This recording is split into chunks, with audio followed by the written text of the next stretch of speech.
Balance chemical equation है अपने पास, और बैलेंस केमिकल इक्वेशन में अलग अलग स्टोइकोमेट्रिक कोफिशिएंट्स है, अपन ने ये देखा।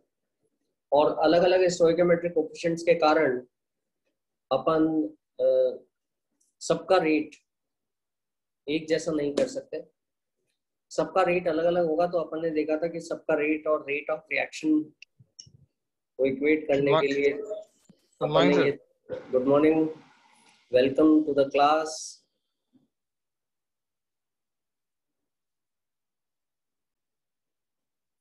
तो अपन ने पिछली क्लास में देखा था कि रेट ऑफ रिएक्शन जो होगा वो होगा -1/3 dA/dt। ठीक है, ये तो पिछली क्लास में देखा था अपन ने। अब आगे चलते हैं। आज 1/2 dB/dt पता ही है आप लोगों को। टाइम के यूनिट का ध्यान रखना, इज इक्वल टू 1/5 dC/dt। ठीक है, ये अपन ने देखा था। अब आगे चलते हैं। और एवरेज रेट और इंस्टेंटेनियस रेट देखा था अपन ने। एवरेज रेट और इंस्टेंटेनियस रेट में अगर किसी टाइम पीरियड में नापते हैं तो वो एवरेज है, और एक मोमेंट पे नापते हैं तो वो इंस्टेंटेनियस है। ठीक है, अब अगली चीज ये है अपने पास आज जो अपन शुरू करेंगे कि क्या आप इस केमिकल रिएक्शन को देख के, बैलेंस केमिकल इक्वेशन को देख के रेट लॉ प्रिडिक्ट कर सकते हैं क्या? Can we predict the rate law? बताएं जल्दी से। No sir. हाँ गुलाम, नहीं कर सकते। कब कर सकते हैं फिर? एलिमेंट्री रिएक्शन में सर। एलिमेंट्री रिएक्शन में, या सिंगल स्टेप रिएक्शन होता है वहां पे अपन कर सकते हैं। ठीक है, एलिमेंट्री रिएक्शन में मॉलिक्युलरिटी और ऑर्डर एक जैसा होता है, ये तो पता ही है आप लोगों को। Yes sir. बाकी सब लोग जानते हैं ना एलिमेंट्री रिएक्शन में, क्योंकि वो सभी के सभी एक साथ कोलाइड कर रहे होते हैं तो उनका कंसंट्रेशन, उनके जितने इतने मोल बैलेंस केमिकल इक्वेशन में लिखे रहते हैं वो अपन लिख देते हैं। ठीक है, कॉम्प्लेक्स रिएक्शन में ऐसा नहीं होता है, स्टेप बाय स्टेप होता आता है। तो कॉम्प्लेक्स, ओवरऑल कॉम्प्लेक्स रिएक्शन की आप मॉलिक्युलरिटी डिफाइन नहीं कर सकते। हाँ, उसमें हर एक स्टेप की मॉलिक्युलरिटी डिफाइन कर सकते हैं। ठीक है, एलिमेंट्री रिएक्शन का ग्राफ जो होगा वो इस तरह से होगा, जैसे कॉम्प्लेक्स रिएक्शन का ग्राफ जो रहेगा इस तरह से रह सकता है। ठीक है, या और भी ज्यादा हो सकते हैं। तो यहाँ पे जो चीज है इसको क्या कहते हैं? ट्रांजिशन स्टेट कहते हैं, इंटरमीडिएट कहते हैं? Sir intermediate. इसको बेटा ट्रांजिशन स्टेट कहेंगे। ठीक है, इंटरमीडिएट जो होता है वो यहाँ पे वैलीज में लोकेटेड होता है इधर। तो ये तो ट्रांजिशन स्टेट कहलाती है। जैसे ये एलिमेंट्री रिएक्शन का ग्राफ है, जैसे अपने SN2 में होता है ऑर्गेनिक में।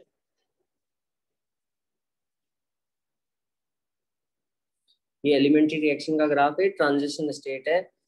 तो उसमें ट्रांजिशन स्टेट से बदलाव दिखा रही है अपन को, कोई चीज बन के अलग नहीं हो रही। ठीक है, SN2 में क्या होता है? ट्रांजिशन स्टेट में न्यूक्लियोफाइल अटैक कर रहा होता है, लिविंग ग्रुप हट रहा होता है। जानते हैं कि नहीं जानते अपन, है ना? और कॉम्प्लेक्स रिएक्शन में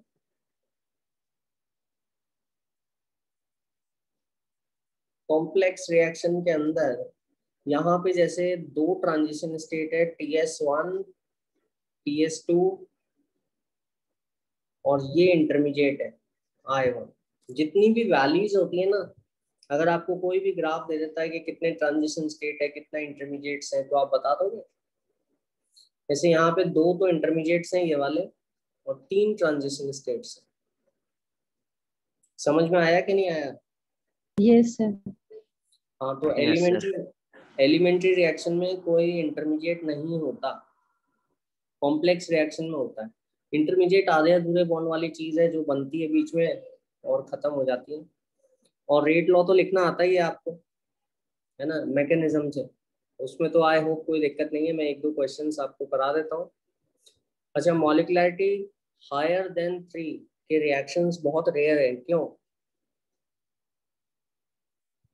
एलिमेंट्री रिएक्शन जिनका मॉलिक्युलरिटी ग्रेटर देन 3 है आर वेरी रेयर, बिकॉज इतने सारे मॉलिक्यूल्स का एक साथ टकराना रिएक्शन करने के लिए, वो भी प्रॉपर ओरिएंटेशन के साथ, प्रॉपर एनर्जी के साथ, असंभव हो जाता है, इम्पॉसिबल हो जाता है ना? तो मॉलिक्युलरिटी 3 से ज्यादा वाले एलिमेंट्री रिएक्शंस अपन को नहीं मिलते हैं, है ना। अब अपन यहाँ देखते हैं, जैसे एक क्वेश्चन मैं आपको बता देता हूँ, एक मैकेनिज्म में लिख रहा हूँ N2O5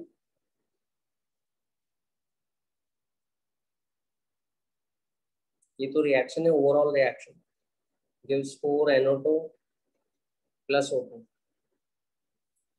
ठीक है। N2O5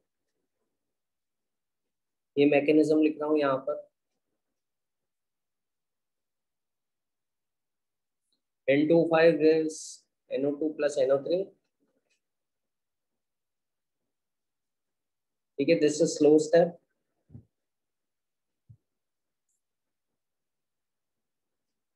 N2O5 plus NO2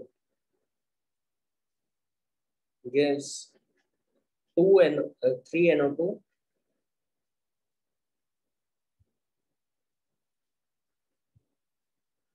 plus O2, ये फास्ट स्टेप है। मैकेनिज्म को वापस से ऐड करके देखेंगे तो वो ऊपर वाली इक्वेशन ही आ जानी चाहिए। तो इसका रेट लॉ क्या होगा? ऑप्शन ए,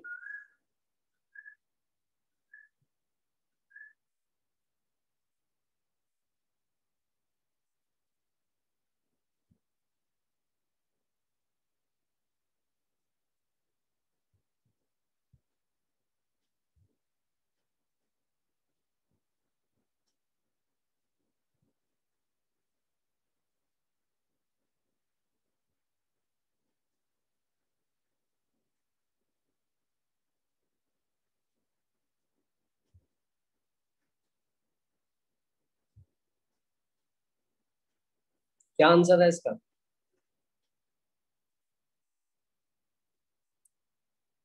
ABCD में से मैकेनिज्म मैंने आपके सामने लिख दिया है। What will be the right answer? बताओ जल्दी से। हाँ बिल्कुल सही है Fatima, the right answer is option A, ठीक है। क्योंकि यहाँ पे रेट जो है आपकी इस स्टेप पर निर्भर करेगी, क्योंकि ये स्लो स्टेप है और हर स्टेप कॉम्प्लेक्स का एलिमेंट्री रिएक्शन में ब्रेकअप किया जा सकता है। तो ये आपका एलिमेंट्री रिएक्शन है यहाँ पर, ठीक है। और रेट इसी के ऊपर निर्भर करेगी, क्योंकि तो फास्ट है, फास्ट रिएक्शन तो वैसे ही जल्दी जल्दी हो रहा है, उससे रेट धीरे नहीं होती। जो जो सबसे धीरे चलने वाला रिएक्शन है उस पर रेट निर्भर करेगी। तो rate is equal to K times the concentration of N2O का, ठीक है। तो करेक्ट आंसर होगा अपना option A. I hope clear है सबको, समझ में आ गया, बहुत ही बेसिक सा है। अच्छा एक बात मैं और पूछना चाहूंगा, शिफत, नबील, जैनब, फातिमा, गुलाम, वो ये है कि अगर क्या जीरो ऑर्डर रिएक्शन एलिमेंट्री हो सकता है क्या, या हमेशा कॉम्प्लेक्स ही होगा, या कुछ भी हो सकता है? बता सकते हैं आप जल्दी से? Zero order reaction, can zero order reaction be an elementary reaction? क्या हो सकता है zero order reaction elementary reaction हो सकता है क्या? नहीं, समझ आ गया क्यों? क्योंकि जीरो ऑर्डर रिएक्शन जो है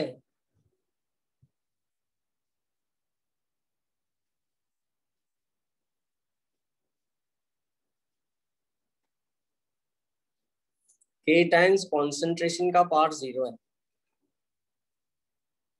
अब कॉन्सेंट्रेशन का पावर जीरो है, कुछ रिएक्शन तो होगा ही होगा, है ना। जैसे A gives product,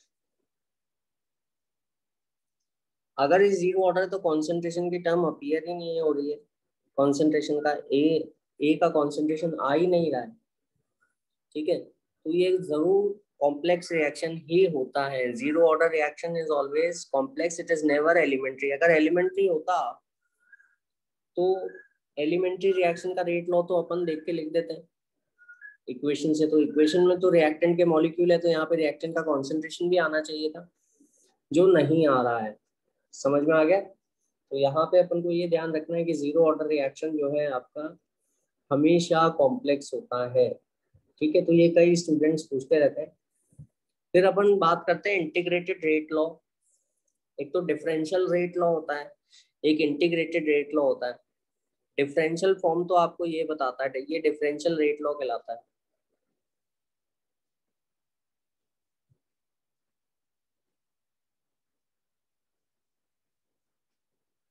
nth order का डिफरेंशियल रेट लॉ। ठीक है, इसमें रेट पता लग जाएगी आपको। किसी भी समय पे आप कंसंट्रेशन पुट करोगे यहाँ पर, तो उस समय पे आपको इंस्टेंटेनियस रेट मिल जाएगी, तो इसको डिफरेंशियल रेट लॉ कहते हैं।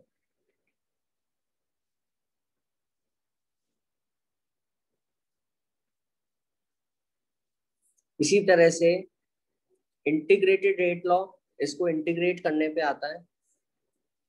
उसमें आप टाइम की वैल्यू पे, इसमें टाइम की वैल्यू आप पुट नहीं कर सकते, इसमें सिर्फ आप कंसंट्रेशन की वैल्यू पुट कर सकते हो, और उस जिस समय पे कंसंट्रेशन आपने लिया है उस समय पे आपको रेट मिलेगा। अगर आप इसको इंटीग्रेट कर दोगे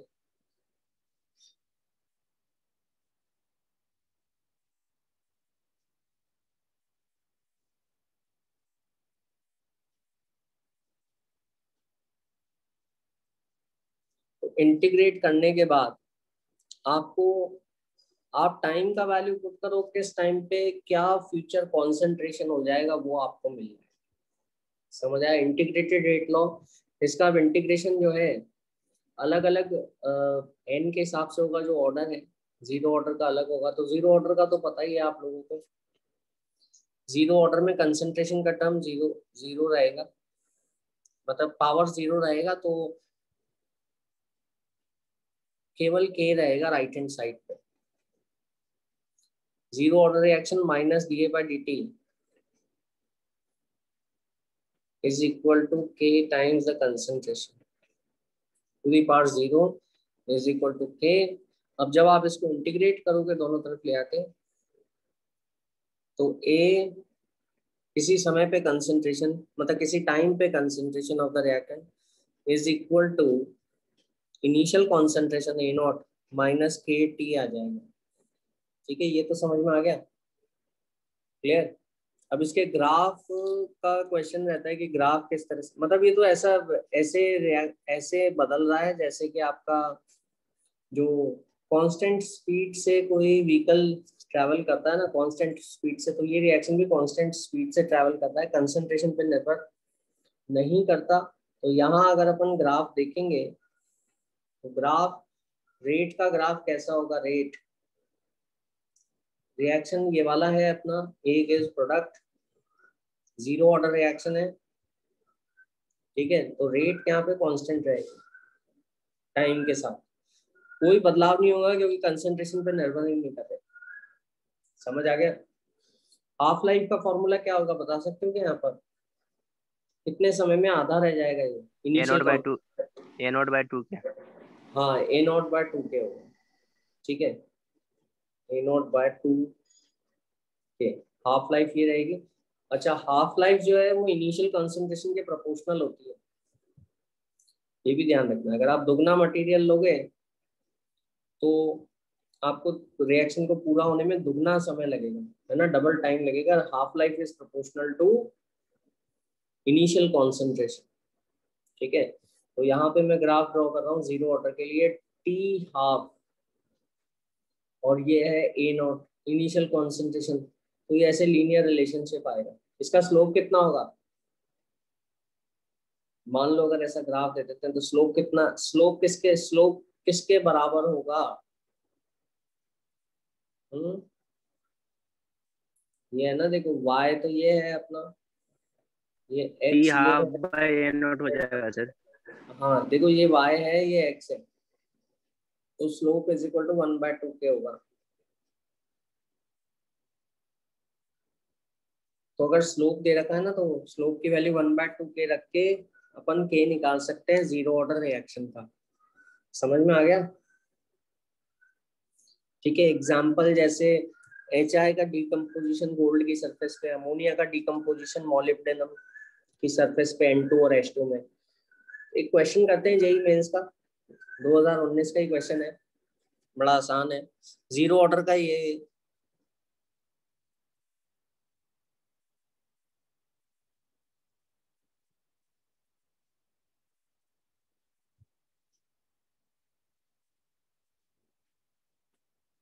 जीरो ऑर्डर रिएक्शन, ठीक है।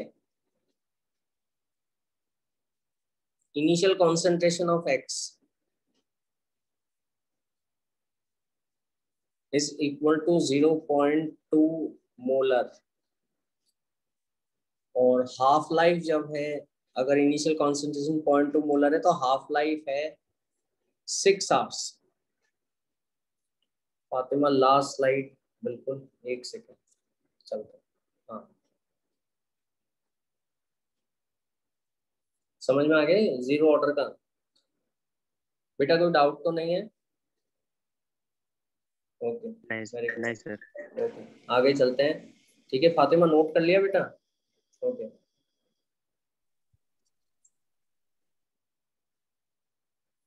हाँ, तो यहाँ पे हाफ लाइफ जो है आपका 6 आवर्स है, ठीक है।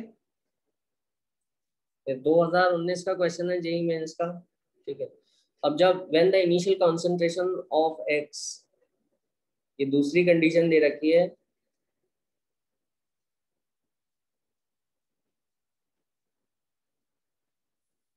इसको जब मैंने 0.5 मोलर लिया,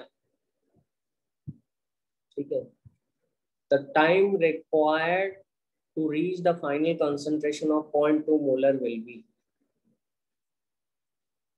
the time required to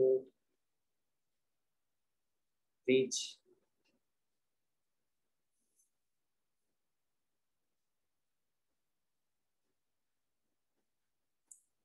the final concentration of 0.2 molar.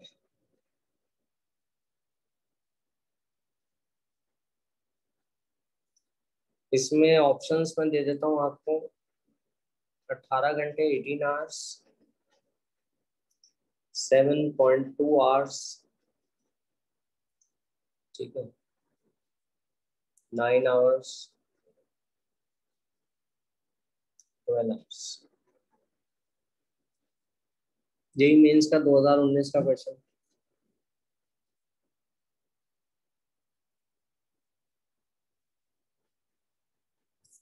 क्या आंसर रहेगा बच्चों?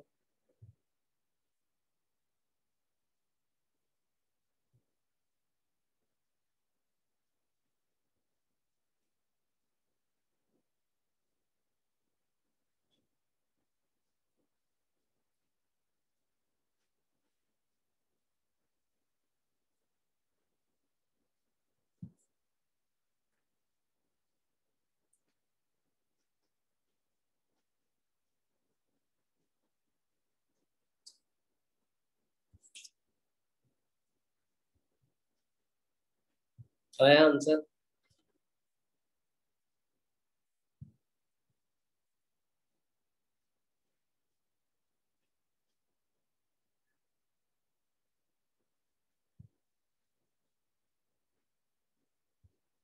गुलाम, फातिमा, जैनब, नबील, शिफत।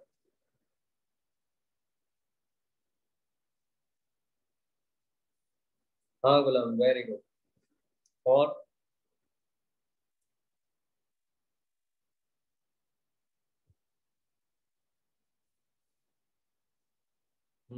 एक्सप्लेनेशन देता हूं मैं। इसका आंसर है ऑप्शन ए, ठीक है। इनिशियल कंसंट्रेशन ये दे रखा है और दिया हुआ है जीरो ऑर्डर, ठीक है। Half life is equal to A0/2K होता है, तो 6 इज इक्वल टू A0, या इनिशियल कॉन्सेंट्रेशन ये कितना है, 0.2 है, 0.2 मोलर इनिशियल कॉन्सेंट्रेशन है बाय 2K, ठीक है। तो K का वैल्यू आ जाएगा 1/60। देखो समय का भी जरूर ध्यान रखना है कि समय आर में है, मिनट में है, ये भी चेक कर लेना। कई बार अपना आंसर आने के बाद अपन को लगता है मैच नहीं कर रहा, एक्चुअली प्रॉब्लम टाइम की रहती है ना, कई बार यूनिट की रहती है। तो ये यहाँ पे तो यूनिट सब जगह आवर्स में ही है ना, तो इसलिए ये बिल्कुल ठीक है, तो के तो ये हो जाएगा आपका, ठीक है। और के का यूनिट क्या होगा यहाँ पर, के का यूनिट जीरो ऑर्डर में वही यूनिट होता है जो रेट का होता है, मोल पर लीटर पर सेकेंड। फिर दूसरी चीज है यहाँ पे, अगर इनिशियल कॉन्सेंट्रेशन 0.5 मोलर दिया है तो 0.2 मोलर होने में कितना समय लगेगा। तो A is equal to A not minus K T, ठीक है। तो 0.2 मोलर होने में कितना समय लगेगा, शुरुआत में अगर 0.5 मोलर लिया है आपने, -1/60 इंटू टाइम, ठीक है। तो ये कितना आया आपको, ये 18 आवर्स आ जाएगा। ये 0.3 आ गया, 16 इंटू 3 एक्चुअली कितना होगा, 18 आवर्स। समझ में आ गया सबको, इज इट Yes, क्लियर? हाँ, तो बेसिक क्वेश्चन है, ये ध्यान रखिएगा। अच्छा, एक और बात मैं बताऊँ आपको, time for completion of reaction A not by K होता है। ये रिएक्शन कितने समय में कंप्लीट हो जाएगा, ठीक है। ये 0.5 टी कंप्लीशन कहते हैं इसको, बाय के। ए नॉट बाय 2 के में तो आधा होगा, है ना। तो 1 के कितना है अपना, 1/16, ठीक है। तो ये कितना है, 30 आवर्स में ये रिएक्शन पूरा हो जाएगा। एक बात ध्यान से सुनना, ये तो रिएक्शन हो गया, अपना आंसर भी आ गया। मैं एक एक्स्ट्रा बात बता रहा हूँ जीरो ऑर्डर से, ठीक है। अब कंफ्यूज करने के लिए कई बार क्या पूछते हैं कि 60 आवर्स पे कंसंट्रेशन कितना होगा।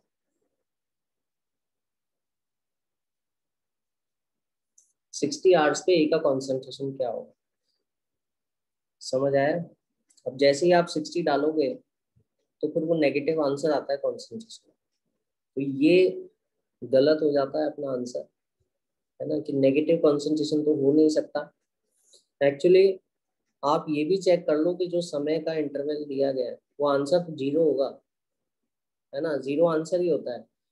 क्योंकि जब रिएक्शन 30 आवर्स पे पूरा हो रहा है तो 30 आवर्स पे कंसेंट्रेशन जीरो रह गया इनिशियल रिएक्टेंट का। अब 60 आवर्स पे भी जीरो ही होगा क्योंकि रिएक्शन तो 30 आवर्स पे पूरा हो चुका है। अगर आप इक्वेशन में ये भरते हो और इक्वेशन में तो आप निकालते हो तो इक्वेशन से तो आपका नेगेटिव आंसर। तो अगर जीरो ऑर्डर में कॉन्सेंट्रेशन नेगेटिव आ रहा है, इसका मतलब दिया गया समय ज्यादा दिया गया है, तो उससे ज्यादा दिया गया है जो समय रिएक्शन को पूरा होने के लिए चाहिए। तो ऐसे में आंसर जीरो कर दीजिएगा, समझ गए। ये ध्यान रखने वाली बात है, कई बार मिस्टेक हो जाती है, मिस्टेक अपने समझ में आती नहीं कि कहाँ गड़बड़ करती। अगला सवाल मैं आपको दे रहा हूँ, ग्राफ से रिलेटेड है। ग्राफ के क्वेश्चंस भी लगातार आते रहते हैं। एक आपका रिएक्शन है, ए से बी मिल रहा है ना। The graph between half life and initial concentration, half life और इनिशियल कॉन्सेंट्रेशन का ग्राफ दिया गया है जो कि ऐसा है।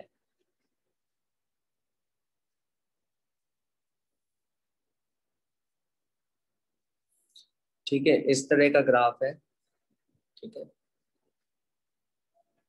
ये इस तरह का ग्राफ रहेगा, half life versus initial concentration.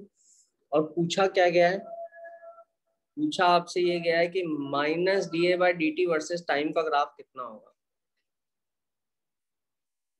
-dA/dt versus time,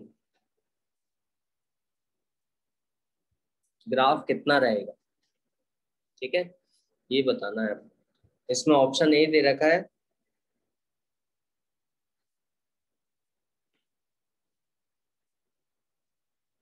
-dA/dt versus time.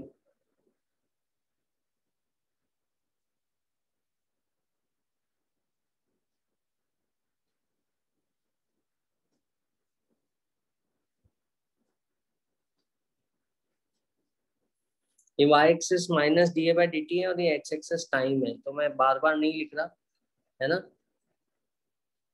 ये आप अज्यूम कर सकते हैं जो मैंने ए ऑप्शन में लिखा है।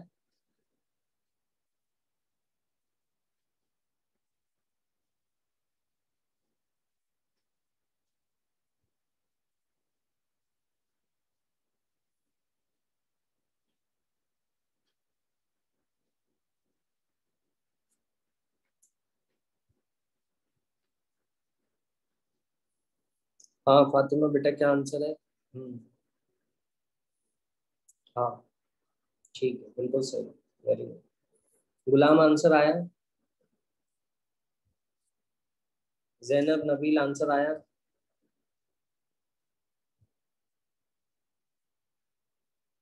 शिफात? तो यहाँ पे क्या होगा? Hmm half life is directly proportional to initial concentration. इसका मतलब क्या है? इसका मतलब ये जीरो ऑर्डर रिएक्शन, और जीरो ऑर्डर रिएक्शन जो होता है उसमें रेट क्या होता है? रेट कॉन्सेंट्रेशन पे निर्भर ही नहीं करता। ठीक है, रेट अगर कॉन्सेंट्रेशन निर्भर नहीं करता तो रेट समय के साथ साथ कांस्टेंट रहेगा, कम नहीं होगा। हाँ Zainab C is the right answer, very good. तो ये इस तरह से minus D A by D T होगा, है ना। ये रेट है actually, rate will remain same because rate does not depend upon the initial concentration। ठीक है, समझ आ गया? फिर अपन फर्स्ट ऑर्डर पे चलते हैं, जो सबसे कॉमन रिएक्शन है। काफी सारे रिएक्शन फर्स्ट ऑर्डर होते हैं, पता ही है आपको। इंटीग्रेटेड फॉर्म फर्स्ट ऑर्डर का मालूम है सबको। ठीक है, K T is equal to, एक तो कॉन्सेंट्रेशन का इंटीग्रेटेड टर्म तो ये ऐसा होता है, A is equal to A naught E to the power minus K T. Exponential drop होता है कंसंट्रेशन में, है ना, इस तरह से। ये ए नॉट है ई to the power minus K T.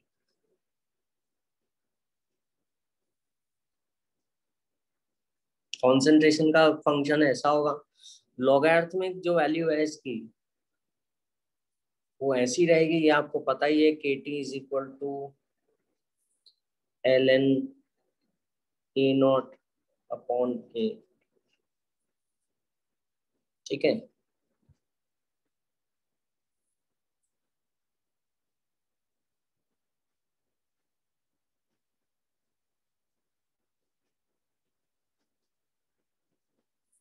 तो L N A versus time का ग्राफ जो रहेगा आपका, इसका स्लोप कितना होगा बता सकते हो जल्दी से?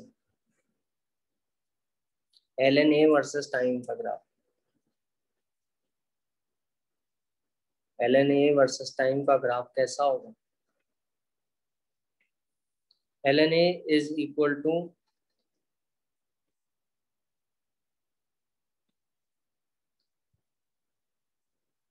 कितना होगा? ये तो इंटरसेप्ट हो गया ये। के होगा सर, क्या होगा? एल एन ए और टी का के होगा सर, स्लोप स्लोप माइनस के होगा, है ना। माइनस के है सर। है ना, ये इस तरह से ड्रॉप हो रहा है। ये एल एन ए नॉट है, ये जब रिएक्शन में शुरू हुआ तो log L N of, L N मतलब लॉग जिसका बेस ई है ना।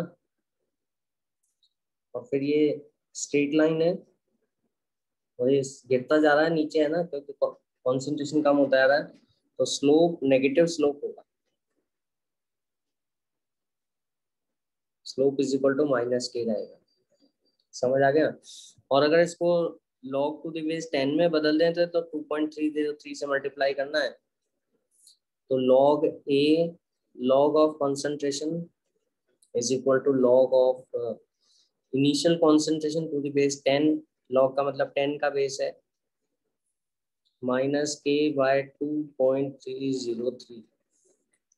बिल्कुल शेप ऐसा ही रहेगा ग्राफ का, बस स्लोप यहाँ पे एल एन की जगह log लिख दूंगा मैं, और स्लोप हो जाएगा माइनस के बाय 2.303। समझ आया? क्लियर? मैग्नीट्यूड ले सकते हो स्लोप का आप, के बाय 2.303। अच्छा, अगर ये थीटा दे रखा था, स्लोप इससे भी निकाल सकते हो, दिस अपॉन दिस। ठीक है, तो उससे भी स्लोप निकाला जा सकता है। क्लियर? तो ये ध्यान रखिएगा, कुछ जैसे रेडियो एक्टिव डिसइंटीग्रेशन होते हैं, वो आपके फर्स्ट ऑर्डर रिएक्शन होते हैं। ठीक है, पढ़ा होगा आपने, रेडियो एक्टिव न्यूक्लियर डिकेज होता है, वो फर्स्ट ऑर्डर रिएक्शन होता है। वहां पे के को अपन क्या कहते हैं? लैम्डा कहते हैं। के को अपन कहते हैं लैम्डा, जो कि कहलाता है डीके कांस्टेंट। ठीक है, के को लैम्डा बोला जाता है न्यूक्लियर रिएक्शन से, समझ में आ गया। और रेट को एक्टिविटी बोला जाता है, किस रेट से आपके जो एटम्स हैं वो रिएक्ट कर रहे हैं। तो माइनस द नंबर है dN/dt is equal to lambda n। तो ये फर्स्ट ऑर्डर रिएक्शन जैसा ही है, minus dA/dt is equal to k times the concentration of A की पावर 1। यहाँ पे जो नंबर ऑफ एटम है वो ले रहे हैं अपन, ठीक है, number of radio active nuclei ले रहे हैं एट एनी टाइम, ठीक है। हाफ लाइफ वही होगा ln, हाफ लाइफ यहाँ पे कितना रहेगा बता सकते हैं अपन, t हाफ पता है आपको, ln2/k is equal to 0.693। Half life is independent of the initial concentration, एक तो ये वाली बात है, ठीक है। एक एक चीज ऐसी भी है कि कई ये अपने लिए बहुत हेल्प करती है, ठीक है, और वो ये है कि जैसे 5 हाफ लाइफ बीत चुकी है, टाइम निकल चुका है 5 हाफ लाइफ का, तो उसके बाद कितना कंसंट्रेशन बचा रह जाएगा, amount of substance left after the passage of n half life, ये हो जाएगा फर्स्ट ऑर्डर के।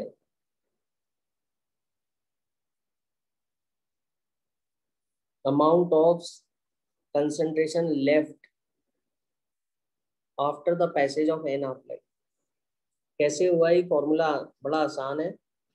शुरुआत में तो था A0, ठीक है, एक हाफ लाइफ बीतती है तो कितना हो जाता है A0/2, ठीक है। दूसरी हाफ लाइफ बीतेगी तो इसका भी आधा हो जाएगा A0/2, ठीक है। दूसरी हाफ लाइफ के दौरान जो समय गुजरा उसमें इतना हो जाएगा। ऐसे करते करते अगर n हाफ लाइफ बीत जाती है तो A0/2n रह जाता है, ठीक है। तो एक और बात ये ध्यान रखनी है कि इक्वल टाइम में आपका जो रिएक्शन है वो अलग अलग हो रहा है, ये समझ में आया। इक्वल टाइम में आपके शुरुआत में समय ज़्यादा लगा, फिर उसमें कम लगा, ठीक है। तो इस तरह से अपन को ध्यान रखना है। समझ में आया कि नहीं आया, सबके क्लियर है? Yes sir. है ना। तो इसके क्वेश्चंस बड़े सिंपल से हैं। Radio activity is an example of first order reaction, ठीक है। क्या यूनिट होती है रेडियो एक्टिविटी की? बैक्यूरेल होती है, पता है। एक डिसइंटीग्रेशन 1 सेकंड में अगर एक एटम, एक न्यूक्लियस टूट रहा है तो उसको 1 बैक्यूरेल कहते हैं, BQ, ठीक है। या क्यूरी होती है, क्यूरी में होता है 3.7 × 10⁻10 डिसइंटीग्रेशन पर सेकेंड। और रदरफोर्ड होती है, रदरफोर्ड में 10⁶, ठीक है। ये तो फिजिक्स में भी पढ़ा होगा आपने, है ना। तो अपन थोड़ा फर्स्ट ऑर्डर का क्वेश्चन करते हैं, और ये फर्स्ट ऑर्डर का जो अपना क्वेश्चन है ये अपना रेडियो एक्टिव डिसइंटीग्रेशन से ही संबंधित है ना।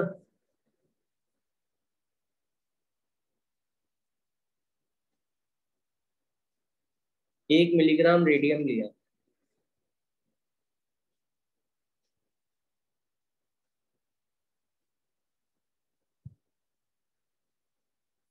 और इसमें इतने एटम्स। रेडियम रेडियो एक्टिव होता है, घड़ी में इस्तेमाल होता है। हाफ लाइफ जो है इसका 1620 ईयर्स है रेडियम का, ठीक है। तो क्वेश्चन है how many radium atoms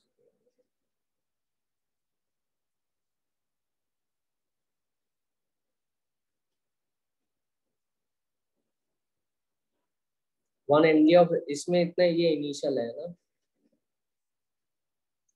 will disintegrate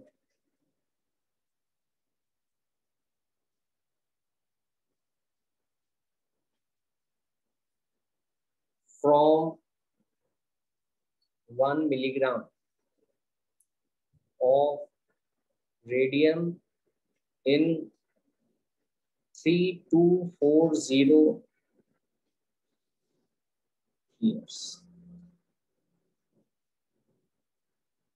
हाँ, क्वेश्चन समझ में आ गया?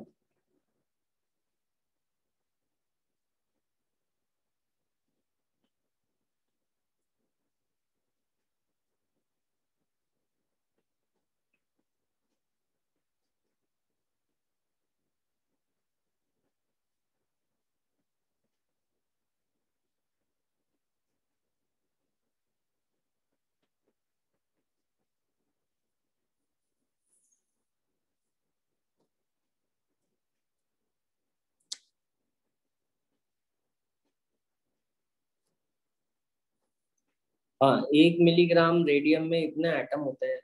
हाफ लाइफ 1620 ईयर से how many radium atom will disintegrate? इसमें से कितने रेडियम एटम टूट जाएंगे 3240 ईयर्स? क्वेश्चन आई होप सभी को क्लियर है।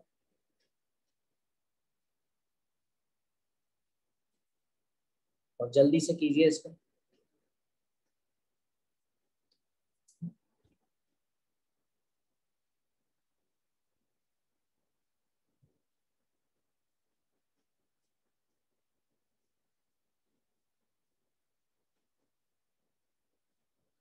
क्या आंसर होगा?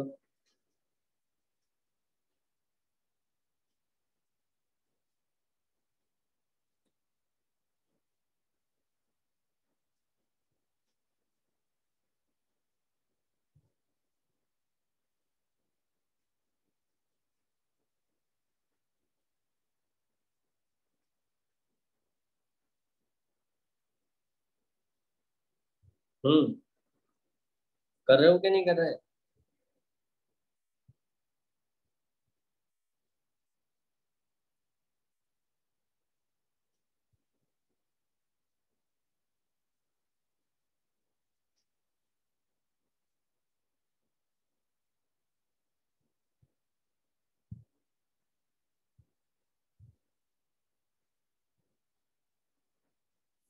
फर्स्ट ऑर्डर रिएक्शन है ये, फर्स्ट ऑर्डर।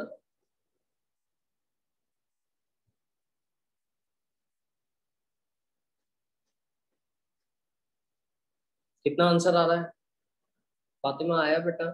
जैनब, फातिमा, नबील, गुलाम, शिफत? हाँ, ये आंसर आ रहा है। ठीक है, कैसे किया शिफत, गुलाम, कैसे किया बताओ? Sir A not by to the power N. N हाँ एन आपका 2 है सर, फिर जितना निकला उससे माइनस कर दिया सर। हाँ बिल्कुल ठीक है। देखो ये था ए नॉट। हाँ, पूरा इंटीग्रेटेड रेट लॉ लिखने की जरूरत नहीं है, 2 हाफ लाइफ है ना। 2 हाफ लाइफ में अगर आपने 100 से स्टार्ट किया ना, ऐसे सोच लो, तो एक हाफ लाइफ में आधे रह गए, 50 रह गए, दूसरी हाफ लाइफ में 25 रह गए, है ना। 2 हाफ लाइफ में और 75% इसका रिएक्ट कर चुका है, तो उससे आप निकाल सकते हैं। समझ आ गया? तो ए आंसर आएगा। ठीक है, बाकी सबका आ गया क्या, या बताना है? Yes sir. ठीक है, वेरी गुड। आगे चलते हैं अगले क्वेश्चन पे। और अगला क्वेश्चन है तो बहुत आसान, बहुत इजी है। और आई होप आप कर लोगे। थोड़ा सा अजीब लगता है सुनने में, मतलब देखने में एक बार पहले अजीब लगता है कि आपका एक एलिमेंट है जेड से, इसका ये इसका हाफ लाइफ है 10 ईयर्स। ठीक है, बड़ा आसान है, ये फर्स्ट ऑर्डर का ही है रिएक्शन। और ये डिके करता है किसमें, मतलब ये अल्फा डिके है, अल्फा पार्टिकल निकल रहा है इसका। हीलियम निकल रहा है कि नहीं निकल रहा? इसका मास 4 है ना।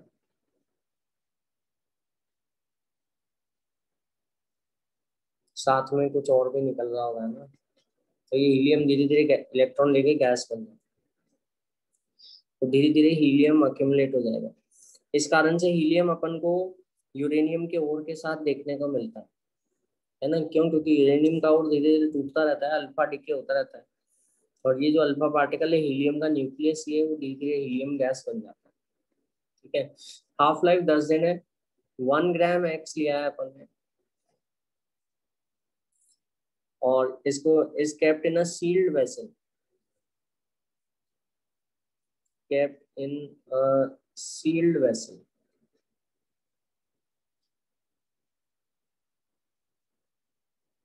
ठीक है, volume of helium accumulated at STP in 20 days, ये बताना है।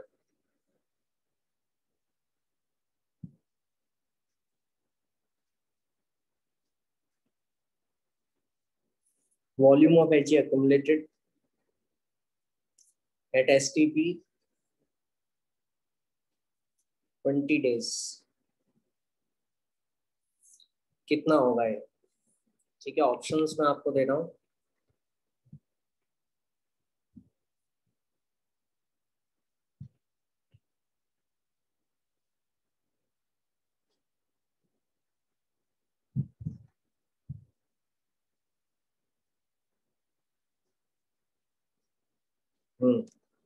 क्वेश्चन समझ में आ गया सबके? इसका मोलर मास है एक्स का 253, मोलर मास ऑफ एक्स 250, इसका molar mass.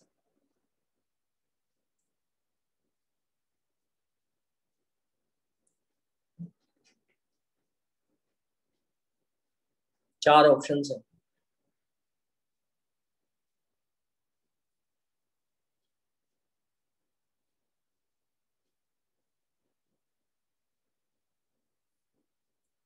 Half life 10 days है, नॉट 10 years, ये करेक्शन कर लीजिए, sorry about that. Half life 10 days है, 20 days बाद कितना हीलियम अक्यूमुलेट हो जाएगा? चार ऑप्शंस है, एसटीपी पे वॉल्यूम कितना बन जाएगा?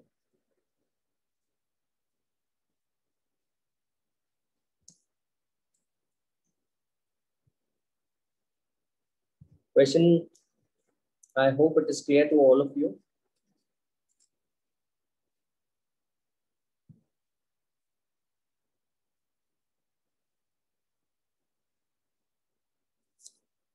हाँ, क्या आंसर आ रहा है?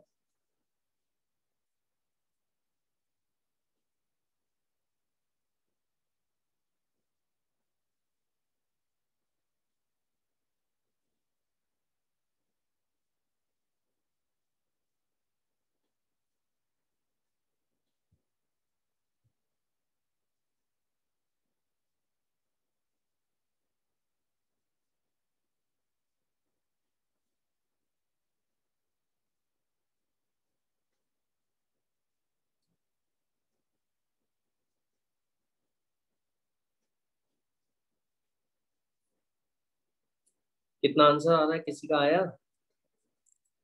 गुलाम, जैनब, नबील, शिफात,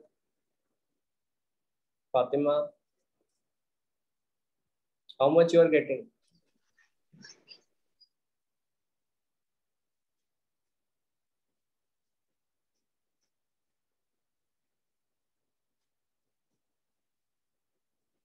बताओ।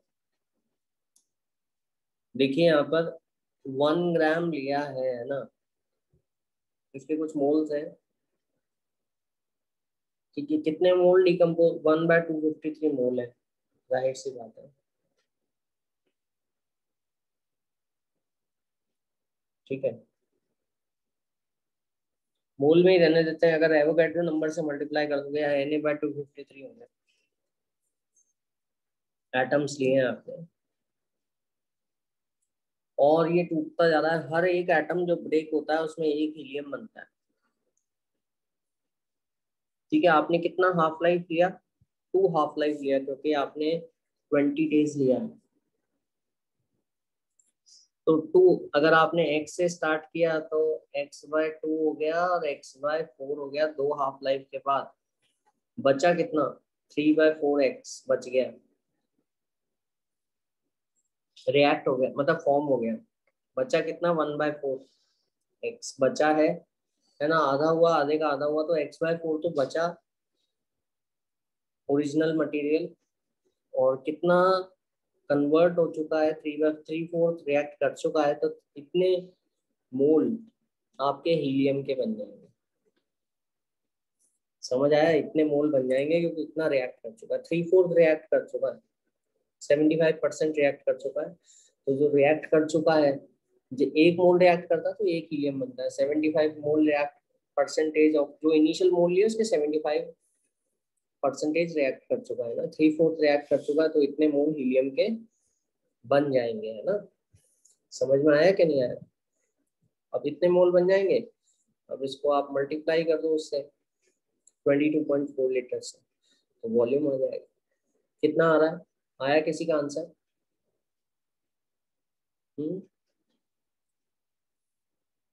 मोहम्मद आ रहा है क्या?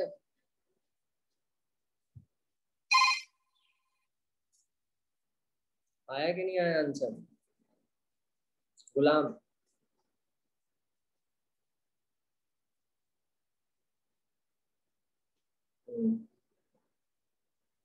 सॉल्व करो।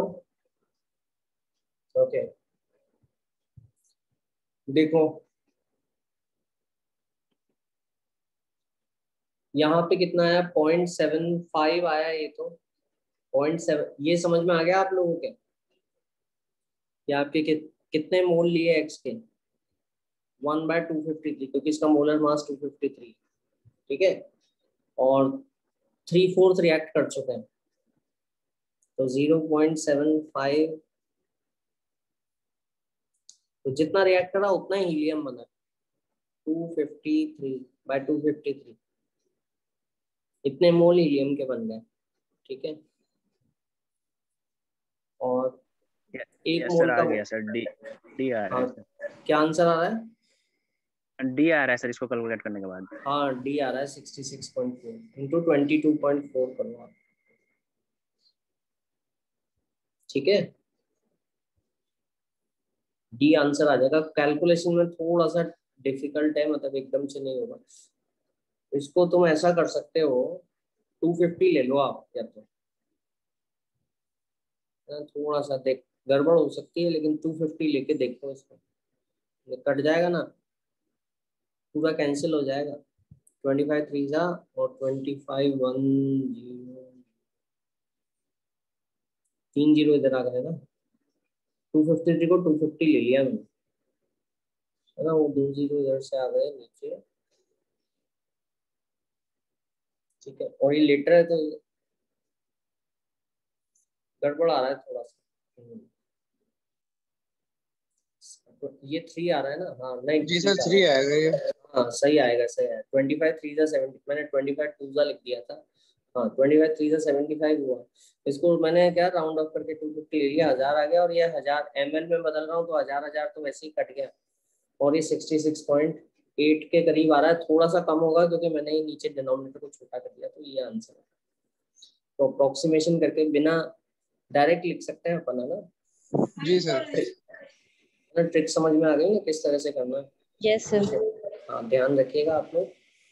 फिर आ, इसमें एक रिएक्शन है आपका ए, अगला क्वेश्चन गिव्स बी, ठीक है। ये केमिकल रिएक्शन है, ये फर्स्ट ऑर्डर है, फर्स्ट ऑर्डर काइनेटिक्स फॉलो कर रहा है, ठीक है। तो rate of formation of B का ग्राफ क्या होगा?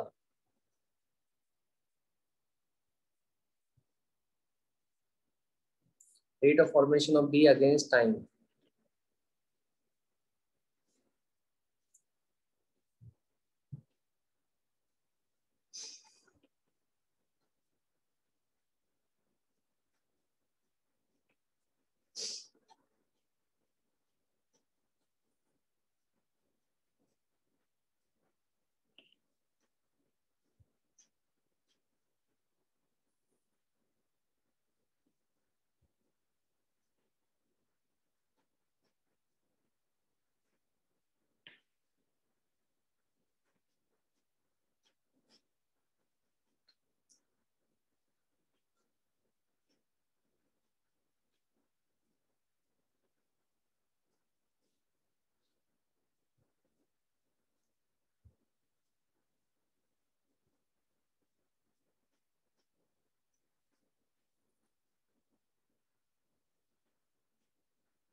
ये तो बहुत आसान क्वेश्चन है, कुछ भी नहीं करना। फर्स्ट ऑर्डर रिएक्शन है, ए रिएक्टर के बी बना रहा है, तो rate of formation of B का ग्राफ क्या होगा? DV by D.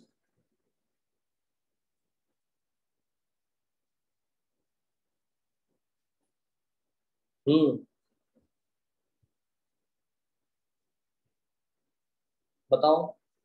ए होगा, बी हो, देखो ये सब मिलते जुलते हैं, कंफ्यूजन होना बिल्कुल एकदम लाजमी है, ध्यान रखिएगा, बिल्कुल बताइएगा क्या ग्राफ है इसका। थोड़ा सा सोचो इसको, क्योंकि सब एक जैसे लग रहे हैं ना, ढंग से सोचो। कुछ बेसिक बातों से अपन गलती सुधार सकते हैं ना।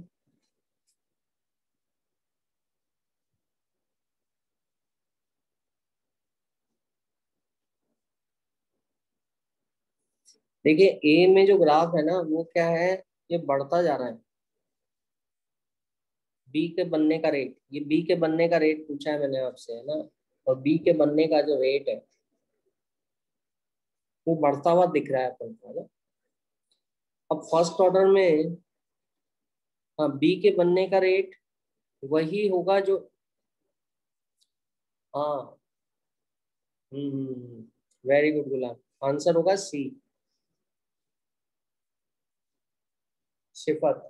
नहीं, ए एकदम लगता है अपन को आंसर, पहली बार में ए कर देते हैं अपन, लेकिन ध्यान से देखो आप, ए से क्या है, ए तो ये बोल रहा है कि बी के बनने का रेट इंक्रीज होता जा रहा है ना, लेकिन जब अपन देखेंगे, देखो बी के बनने का रेट कुछ भी नहीं है, वो एग्जैक्टली सेम है ए के रेट से, क्योंकि ये फर्स्ट ऑर्डर रिएक्शन है। और फर्स्ट ऑर्डर रिएक्शन जो होता है कॉन्सेंट्रेशन के डायरेक्टली प्रोपोर्शनल होता है, कॉन्सेंट्रेशन ऐसे एक्सपोनेंशियल गिरता जाता है ना, ए इक्वल टू ए नॉट, और रेट भी एक्सपोनेंशियली गिरती है। रेट क्योंकि डायरेक्टली प्रोपोर्शनल होती है इनिशियल कॉन्सेंट्रेशन के, जो कॉन्सेंट्रेशन रह गया है उसके, कॉन्सेंट्रेशन एक्सपोनेंशियल गिरता है ना। ए इज इक्वल टू, मैंने दिखाया था इंटीग्रेटेड रेट लॉ में, A is equal to A naught E to the power minus K two, तो रेट भी एक्सपोनेंशियल कम होती जाती है, तो बी के बनने का रेट भी एक्सपोनेंशियल कम होता जाएगा। समझ आ रहा है कि नहीं आ रहा? ठीक है, समझ गए? तो आई होप क्लियर है। अपन को ए और सी एकदम से एक जैसे लगते हैं, या बी बी बी बिल्कुल गलत है। ये तो ऐसे जा रही है, रेट एकदम बढ़ती जाएगी, रिएक्शन आगे बढ़ता जा रहा है ना, तो रेट कम होती जाती है, तो बी के बनने का रेट भी कम होता जाएगा। यहाँ पे ये है कि रेट बढ़ता गया, फिर आगे रेट बढ़ना बंद हो गई, लेकिन आगे हायर वैल्यू रही, ये हायर वैल्यू है ना रेट, लेकिन ऐसा नहीं। तो जितना इसका कम हो रहा है उतना उसका बढ़ रहा है। हाँ हाँ हाँ, ये ऐसे होगा, समझ आ गया। हाँ कॉन्सेंट, हाँ ये तुमने, अच्छा, ये आंसर क्यों दिया है ये भी मैं समझ सकता हूँ। हाँ, ये कॉन्सेंट्रेशन का ग्राफ है, यही जो आंसर है ना तुम लोगों ने जो दिया है, ये बी का कॉन्सेंट्रेशन समय के साथ साथ, देखो ए का, अगर कॉन्सेंट्रेशन की बात करता हूँ मैं, तो ए का कॉन्सेंट्रेशन तो घटता जाएगा एक्सपोनेंशियल, और बी का बढ़ता जाएगा, और फिर फाइनल बी हो जाएगा ऐसे। तो ये कॉन्सेंट्रेशन का ग्राफ, समझ में आया? तो अगर बी का कॉन्सेंट्रेशन का ग्राफ समय के साथ पूछा जाता तो ए आंसर सही था, ठीक है, लेकिन रेट पूछी गई है, तो बी का कॉन्सेंट्रेशन तो बढ़ता रहा है, लेकिन देखो बढ़ना अब कम होता जा रहा है, फ्लैट हो गया ना, तो रेट कम होती जा रही है, तो रेट कम होती जा रही है, तो रेट का ग्राफ ये होगा। अंतर समझ में आ गया, डिफरेंस समझ में आ गया सबको? ठीक है, तो ये ध्यान रखिएगा, आई होप। हाँ, फिर अपन आगे करते हैं। तो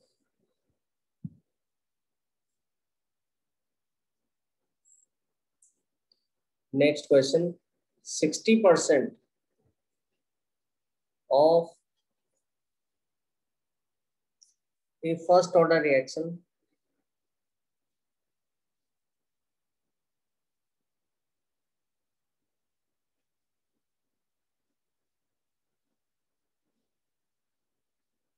is completed in 60 minutes.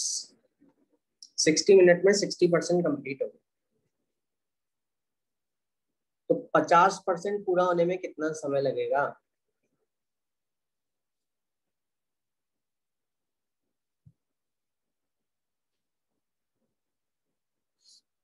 Reaction would be completed.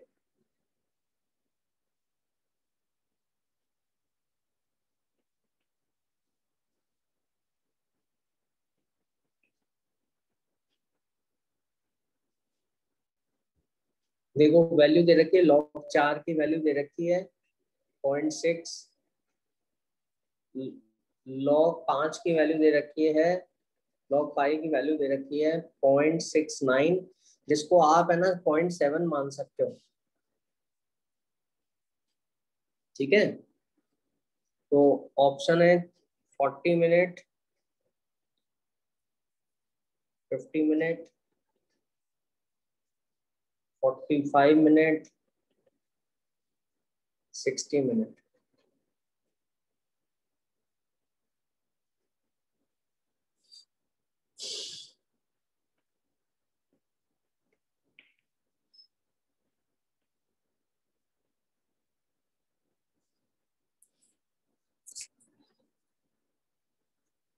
ये भी डायरेक्ट क्वेश्चन है, बहुत इजी है, कैलकुलेशन मिस्टेक होगी इसमें, होगी बस।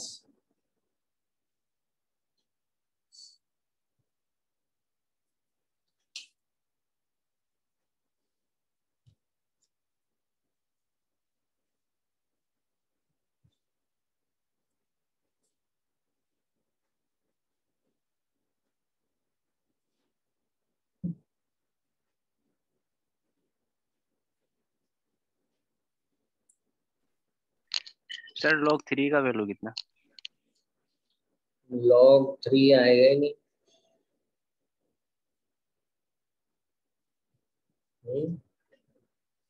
गड़बड़ करिए क्या तुमने कुछ?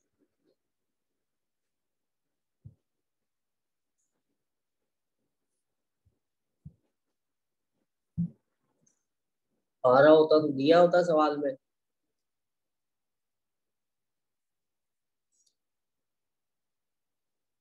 एक ये भी तो है, सवाल में दिया नहीं है तो हो सकता है जरूरत ना रही है।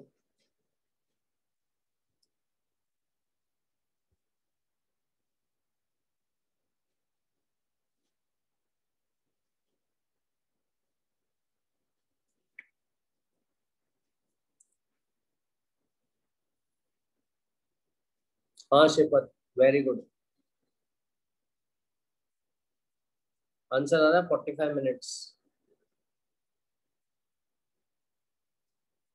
ठीक है, किस किस का आ रहा है?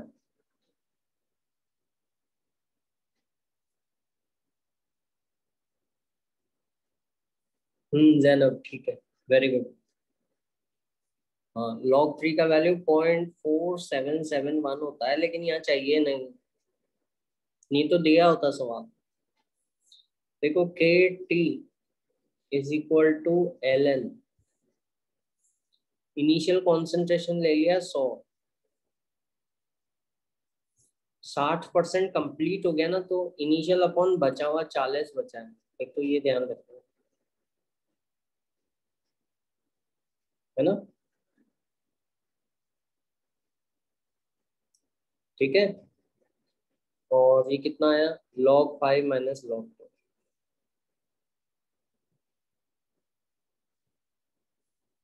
ठीक है, और k into T half is equal to कितना होता है, log 100/50, हाफ रिएक्ट कर गया है ना, तो ये कितना हुआ, log 2 हुआ, ln2, सॉरी ln2 है ना।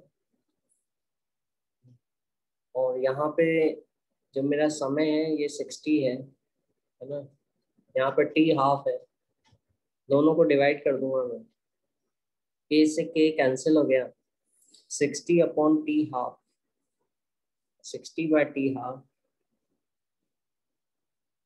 इज इक्वल टू, हाँ एल एन है, लेकिन वो एल एन नीचे वो 2.303 कॉमन ले लिया, कट गया log 5 माइनस log 2, log 5 है 0.7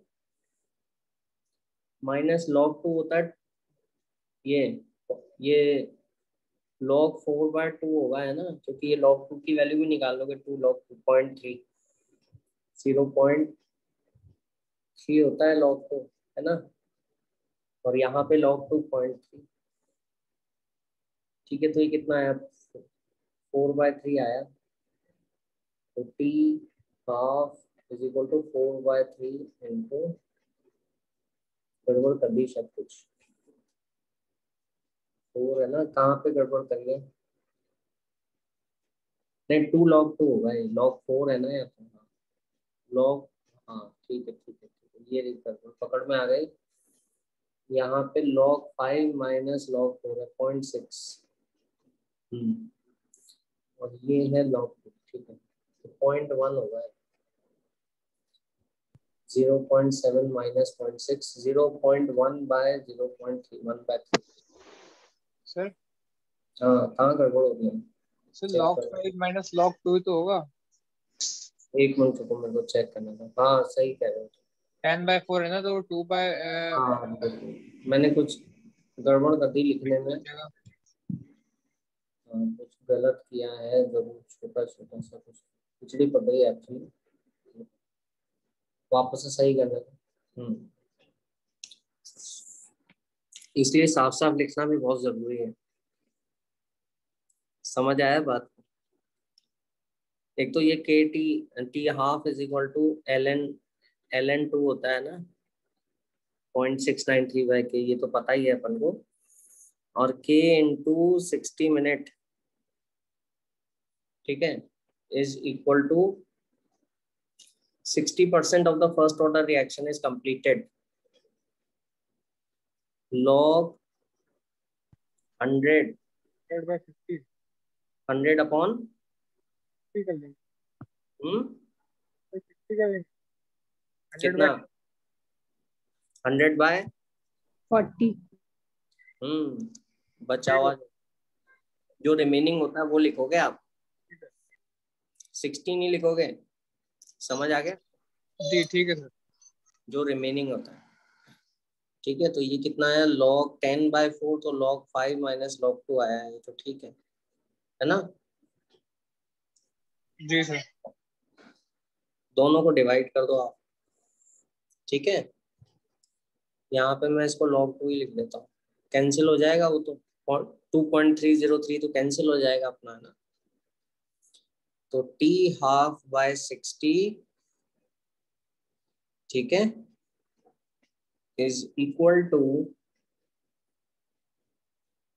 log 2 upon log 5 minus log, ठीक है, अब ये कितना आया 60, इसको 60 को मैं इधर ले आता हूँ, 60 log 2 कितना है अपना, log 2 है 0.3, ठीक है, और log 5 कितना है 0.7 माइनस log 2 कितना है 0.3, है ना, वो log 4 से ही निकाल लोगे आप, है ना, तो ये कितना आया अपना, यहाँ लिख रहा हूँ मैं 60 इंटू 3/4, ठीक है, तो 4 1 4 20 बचा, 4 5 50, 75 आएगा सर ये तो, हाँ सॉरी 45। हाँ 45 आएगा, है ना, तो 45 आंसर, समझ गए, तो साफ साफ लिखना भी बहुत जरूरी है, आज इस क्वेश्चन से ये लेसन मिलता है, नहीं तो खिचड़ी जल्दी जल्दी में हो जाता है, गलत हो जाता है, तो ध्यान रखिएगा इस बात का, एग्जाम में भी वापस से इस तरह से बिल्कुल छोटा छोटा साफ साफ रफ वर्क बिल्कुल क्लीनली करना, वरना क्या होता है कई बार चेक करने में दिक्कत आती है बहुत, है ना, कि कहाँ गलती की, मैच नहीं कर रहा है, एकदम से समय ज्यादा लग जाता है।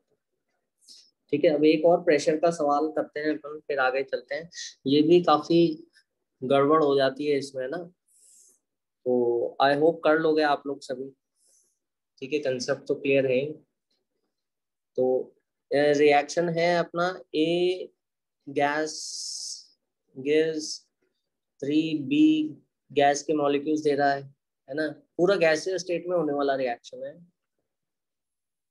ये है, ठीक है, इनिशियल प्रेशर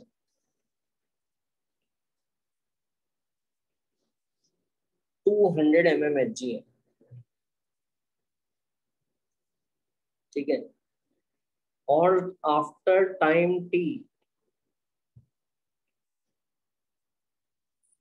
पे प्रेशर इंक्रीजेस टू, मतलब प्रेशर हो जाता है 650। एक यहाँ पे जरूर गलती होती है, ये ध्यान रखना, प्रेशर इंक्रीजेस टू, ये शब्द जरूर पढ़ना, टू या बाय।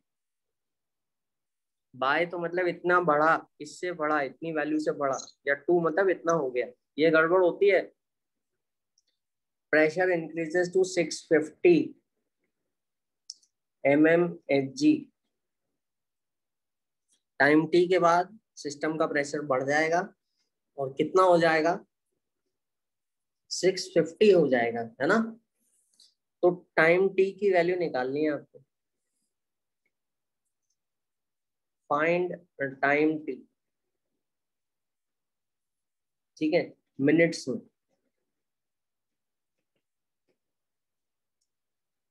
अच्छा, के की जो वैल्यू दे रखी है 4.606 इंटू 10⁻³ पर सेकेंड,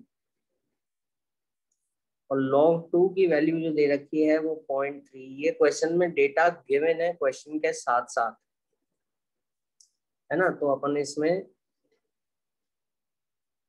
देख सकते हैं कि क्या आंसर आएगा। ऑप्शन में दे देता हूँ आपको, यहाँ लिख रहा हूँ मैं, ए है 50, बी है 5, सी है 10, डी है 30।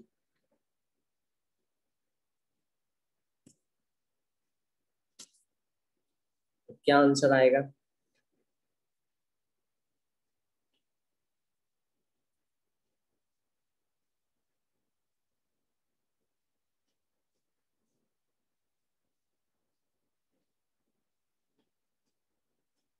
जल्दी से कर लोगे?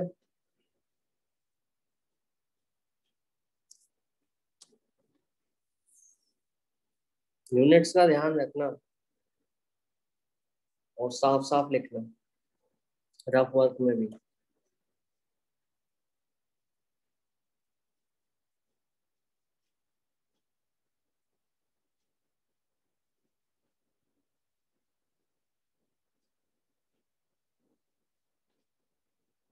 सारा आंसर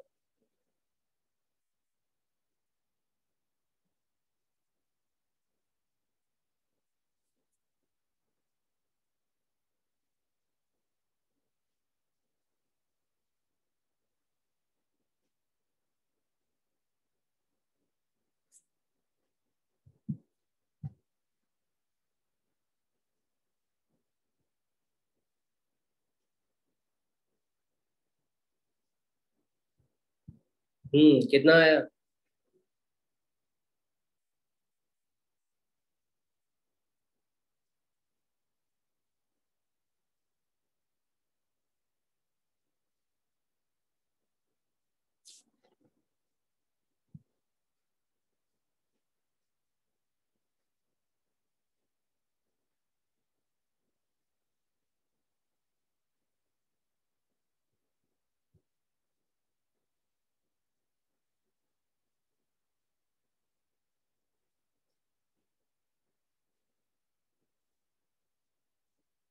आया कि नहीं आया?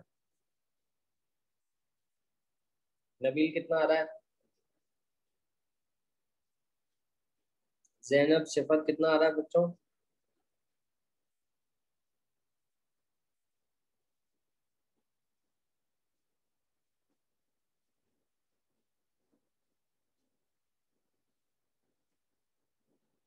बताओ।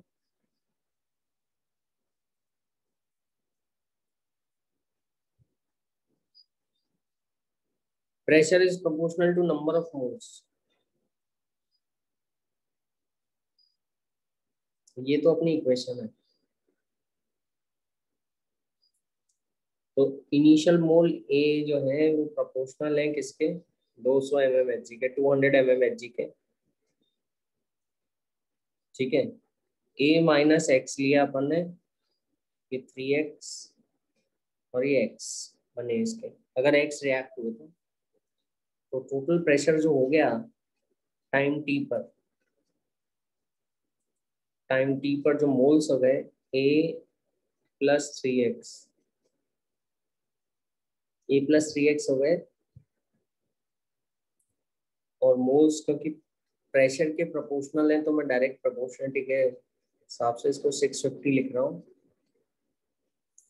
ठीक है, a 200 के प्रोपोर्शनल है तो मैंने 200 लिख दिया, तो 3x is equal to 650 minus 200 450 आया। ठीक है, और x बराबर आया कितना, 15 3 जा 45 होता है ना, 150।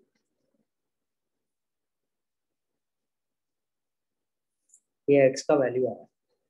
ठीक है, a जो है ये इतना बचा है a माइनस एक्स, तो फर्स्ट ऑर्डर रिएक्शन में K T is equal to 2.303 log A, शुरुआत में जो लिया मोल जो लिए, मोल तो नहीं दिए, प्रेशर के प्रोपोर्शनल है, अपॉन बचा हुआ ए माइनस एक्स। ए माइनस एक्स कितना होगा आपका, ए तो 200 था। ठीक है, 200 माइनस 150 कितना आया, 50। समझ में आ गया,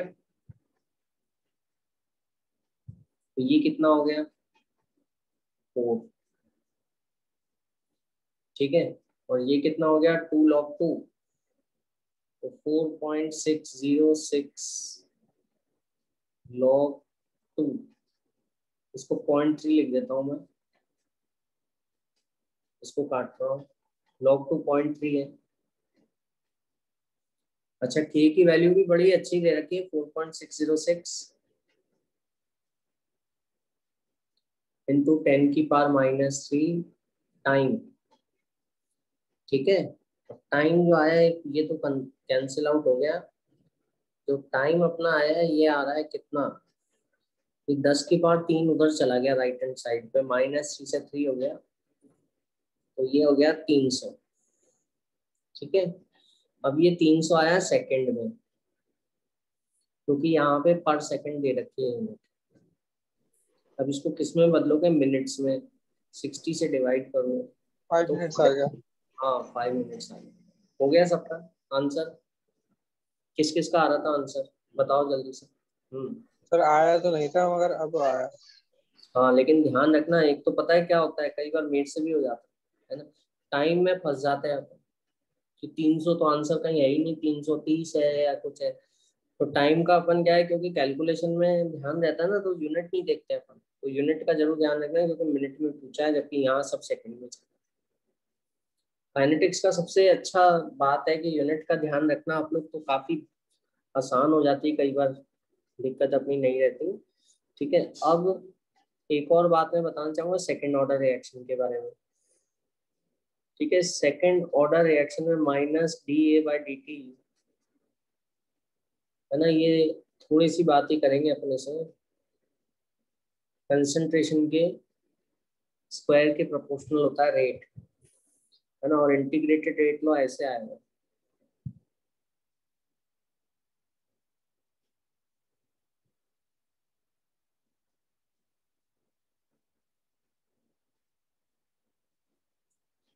ठीक है, इस तरह से रेट आएगा, इंटीग्रेटेड रेट लो ये रहेगा आपका। अब आप इसको हाफ लाइफ कैसे करोगे, half life 1/a is equal to a0/2 लिख दो आप। ठीक है, तो हाफ लाइफ जो होगी ये 2/a0 हो गया माइनस 1/a0, तो 1/a0 बचा। हाफ लाइफ इनवर्सली प्रोपोर्शनल है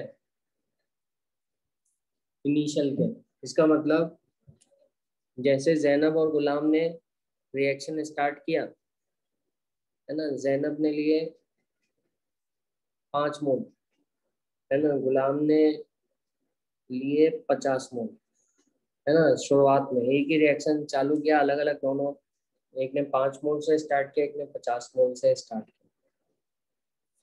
तो किसको किसको आधा होने में, किसको कंसंट्रेशन अपना आधा करने में, शुरुआत का आधा करने में ज्यादा समय लगेगा? जैनब को या गुलाम को? ज्यादा समय किसको लगेगा? बताओ जल्दी से। जैनब को ज्यादा समय लगेगा। समझ आ रहा है? हाफ लाइफ इसकी ज्यादा रहेगी क्योंकि half life is inversely proportional to initial. Initial कम लिया है तो ज्यादा समय लग रहा है। अब ऐसा कैसा हो सकता है कि कम लिया है तो समय कम लगना चाहिए ना, ऐसा सोचते हैं पर ज्यादा लिया है, ज्यादा मोल लिए हैं गुलाम ने, तो ज्यादा समय लगना चाहिए आधा होने, है ना? एक कॉमन सेंस तो अपनी यही कहती है। लेकिन इसमें एक सिंपल सी बात है, एक तो ये इससे देख लो आप, मैथमेटिकली तो इससे देख ही सकते हो आप, इनवर्सली प्रोपोर्शनल है कंसंट्रेशन के, तो कंसंट्रेशन अगर ज्यादा लिया है तो हाफ लाइफ कम होगी, ठीक है, जल्दी से आधा हो जाएगा। तो ज्यादा देखो यहाँ पे कंसंट्रेशन पे जो डिपेंडेंस है ना वो ज्यादा स्ट्रॉन्ग है। रीजन ये है कि स्क्वायर आ रहा है, स्क्वायर ऑफ द कंसंट्रेशन आ रहा है, तो जितना कंसंट्रेशन बढ़ाओगे ना रेट उतना जल्दी जल्दी होने लगेगा, है ना? कंसंट्रेशन बढ़ाने पे रेट उतना ही ज्यादा होने लगेगा, ठीक है। कुछ ग्राफ की बात कर लेते हैं। इसके बीच में स्ट्रेट लाइन कर्व होगा, रेट वर्सेस कंसंट्रेशन का स्क्वायर, है ना, का स्ट्रेट लाइन कर्व होगा समय के साथ साथ, rate is directly proportional to concentration का स्क्वायर। ये रेट है तो ये स्ट्रेट लाइन कर्व आएगा। अगर फर्स्ट ऑर्डर है तो रेट वर्सेस कंसंट्रेशन का स्ट्रेट लाइन कर्व होगा, ठीक है। और हाफ लाइफ जो है, और ये 1 upon concentration, 1 upon initial concentration का कर्व जो ये स्ट्रेट लाइन होगा। हाफ हाफ लाइफ और कॉन्सेंट्रेशन का कर्व कैसे, ये स्ट्रेट लाइन है, इसका स्लोप है 1/k,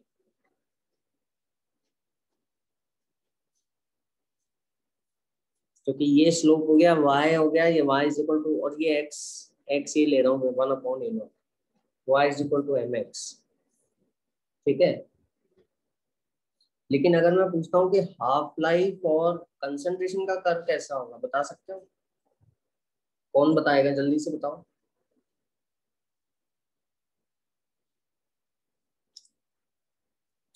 ये कैसा होगा फातिमा, गुलाम? इसका शेप कैसा होगा, क्या नाम क्या होगा इस कर्व का?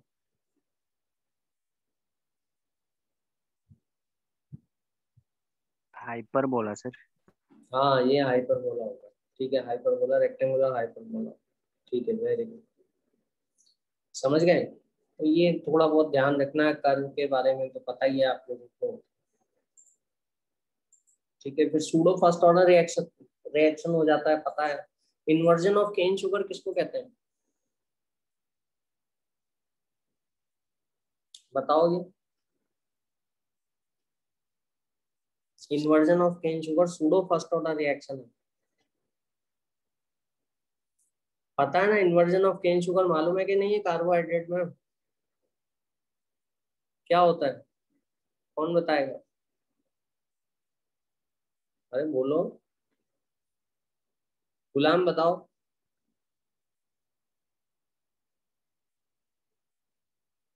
फातिमा बेटा बताओ। याद नहीं है, चलो कोई बात नहीं। इन्वर्जन ऑफ केन शुगर है ना, केन शुगर लेते हैं अपन, है ना, और इसका हाइड्रोलिसिस जो होता है ना, ये बहुत इंपॉर्टेंट है, ध्यान रखना। मैं सर वापस, एन एल्किन बन जाता है क्या सर? नहीं नहीं नहीं नहीं नहीं। देखो ये ऐसा है, शुगर शुगर है ना, डाइसैकेराइड है ना अपना, कार्बोहाइड्रेट में पढ़ते ही हैं अपन, ठीक है। C12H2211,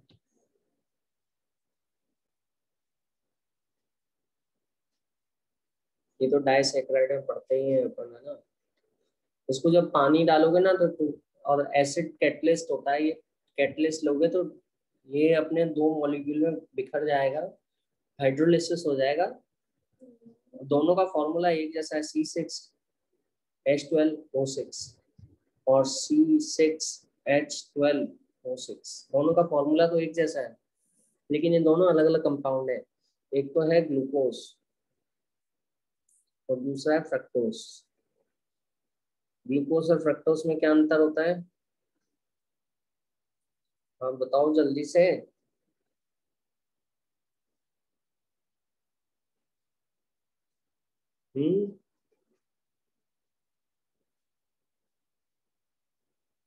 बताओ बच्चों। ग्लूकोज और फ्रक्टोज, ग्लूकोज तो एल्डोस है, एल्डिहाइड ग्रुप होता है। फ्रक्टोज में कीटोस होता है, कीटोन ग्रुप होता है ना। तो ये ग्लूकोज भी ऑप्टिकली एक्टिव कंपाउंड है, ऑर्गेनिक में पढ़ोगे ना तुम।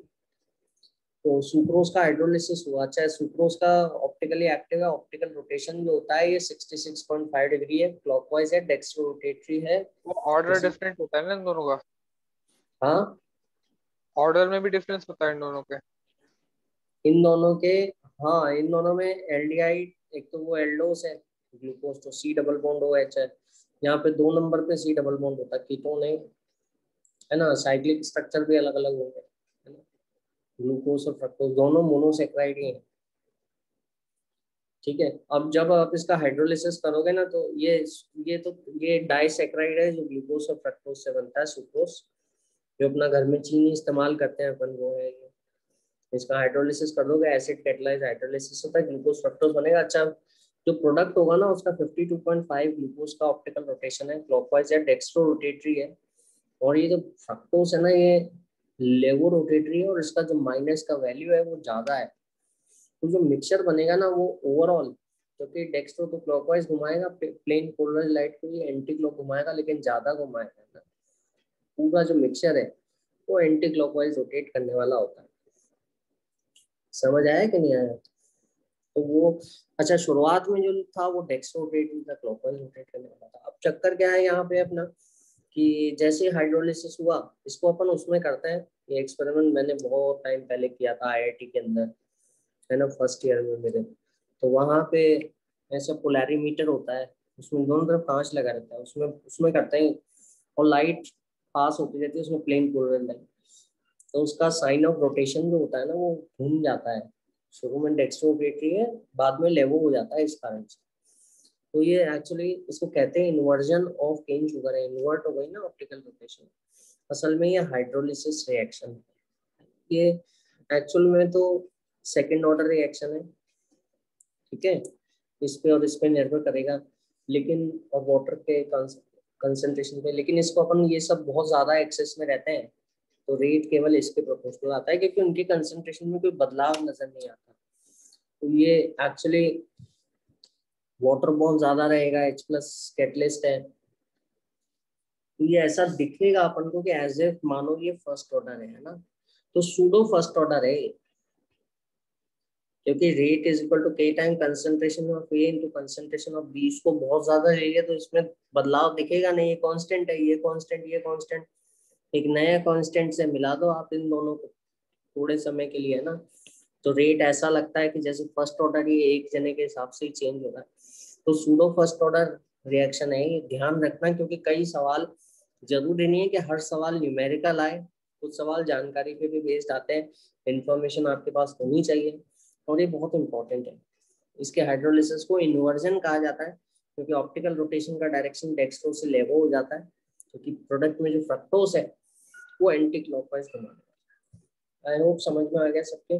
सूडो फर्स्ट ऑर्डर, तो फर्स्ट ऑर्डर का रेट लॉ लगा दोगे आप यहाँ पे, K' कर देना, ये K' निकाल लेना जो इनिशियल कॉन्सेंट्रेशन A का आया, और ये सुक्रोज है B, ठीक है। तो इतना ध्यान रखना। आई होप क्लियर हो गया। इसको छोटी सी बात है, खैर ये कोई बहुत ज्यादा वो बहुत डिटेल बात तो नहीं है ना। तो आई होप समझ गए। फिर टाइम अप हो चुका है, मैं क्लास एंड करता हूँ। अगले टर्न पे अपन देखो टेम्परेचर का इफेक्ट कर लेंगे, है ना, तो वो भी ओके सर। बहुत आता है। और आई होप आप थैंक ध्यान रखोगे, है ना। थैंक चलो, you sir. Okay, Thank bye you, sir. Everyone, good take care. Afternoon thank sir. You sir. Okay.